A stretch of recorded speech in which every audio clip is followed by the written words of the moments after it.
Bismillahir Rahmanir Rahim. In the name of God, the Beneficent, the Merciful. Deriving the rule of Al-Mut'atain, the two mut'as, from the Sunni Sahih books. The definition of Al-Mut'atain, the two mut'as. The first one is the mut'a of Hajj, which is the combining of the optional Umrah with the obligatory Hajj in the same Hajj season and the same journey. This practice of performing Umrah during the Hajj season was deemed as a very big sin in the pre-Islamic Jahiliyyah period. The second one is the mut'a of marriage, or the mut'a of women, which is the temporary marriage to a specified period of time. The Islamic schools of thought have agreed on the legalization of the two mut'as at the beginning of Islam. In the case of the mut'a of Hajj, all the schools of thought have agreed on its absolute legality, both in the past and the present. The dispute today, however, is only over the mut'a of marriage. Some schools of thought have insisted that it became abrogated and cancelled, while some other schools of thought said that it remained lawful and was never lawfully abrogated. The two mut'as were mentioned in the Quran through the revelation of two holy verses with clear and evident proof of legalization.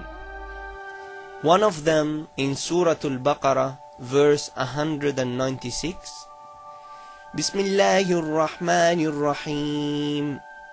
فَإِذَا أَمِنْتُمْ فَمَنْ تَمَتَّعَ بِالْعُمْرَةِ إِلَى الْحَجِّ فَمَا اسْتَيْسَرَ مِنَ الْهَدْيِ. Translation: And when you are in peaceful conditions again, if anyone wishes to continue the Umrah onto the Hajj, he must make an offering such as he can afford. And the other verse is in Surah An-Nisa, verse 24. Bismillahir Rahmanir Rahim.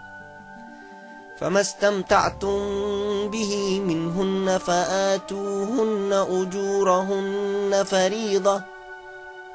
Translation: For the pleasure you obtained from them, pay them their reward as an obligation. To remove the doubts from your hearts, we will mention the reasons of revelation of verse 424, as mentioned in the most prominent books of tafsir for Ahl Sunnah. This is to show you the Islamic agreement about the revelation of this verse in the occasion of legalizing the temporary marriage. Ibn Kathir says in his tafsir, volume 2, Dar Taiba, second copy, page 259. This verse is generally used to prove the mut'a marriage. Mujahid has said that this verse was revealed about the mut'a marriage. Al-Shawkani says in his tafsir, Fath al-Qadir, volume 1, Dar al-Wafa, page 72. The majority said the meaning of this is the mut'a marriage, which was at the start of Islam, and what supports this opinion is the reading of Ubay ibn Ka'ab ibn Abbas and Sa'id ibn Jubair of the verse 424 as, For the pleasure you obtained from them to a specified period of time. Al-Qurtubi says in his Tafsir Al-Jami', volume 5, Dar al-Kutub al-Misriya, Cairo, page 130. The general public has said that the meaning is the temporary marriage which was at the beginning of Islam. Ibn Abbas, Ubay and Ibn Jubair have read the verse as, For the pleasure you obtained from them to a specified period of time, pay them their reward as an obligation. Other Mufassirin who have mentioned temporary marriage as a reason of revelation for verse 424 are Fakhruddin al-Razi in his Tafsir al-Kabir, Tafsir al-Tabari, Jalaluddin al-Suyuti, Ibn Ashur, al-Zamakhshari, al-Alusi, and so on. We have mentioned all of them in this page. The difference occurred about the remaining of the lawfulness of temporary marriage.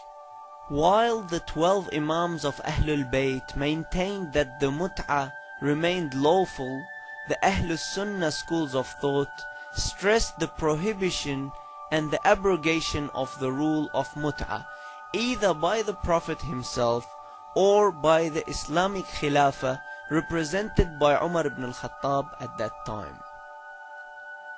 Some of the early scholars said that Umar himself was the one who forbade temporary marriage during the time of his leadership. They derived their opinions from the narrations which stated that Umar was the one who prohibited the temporary marriage and not the Prophet Muhammad. They excused the second Khalifa by saying that the leader of the Islamic nation has the right to change or abrogate the rules of the Quran if he saw a benefit in that. On the other hand, most of the later scholars had a different opinion. They said that the prohibition was made by the Prophet himself, and Umar was only confirming it and communicating it to those who did not hear the news from the Prophet, and that's why people have mistakenly thought that Umar was forbidding it based on his own opinion.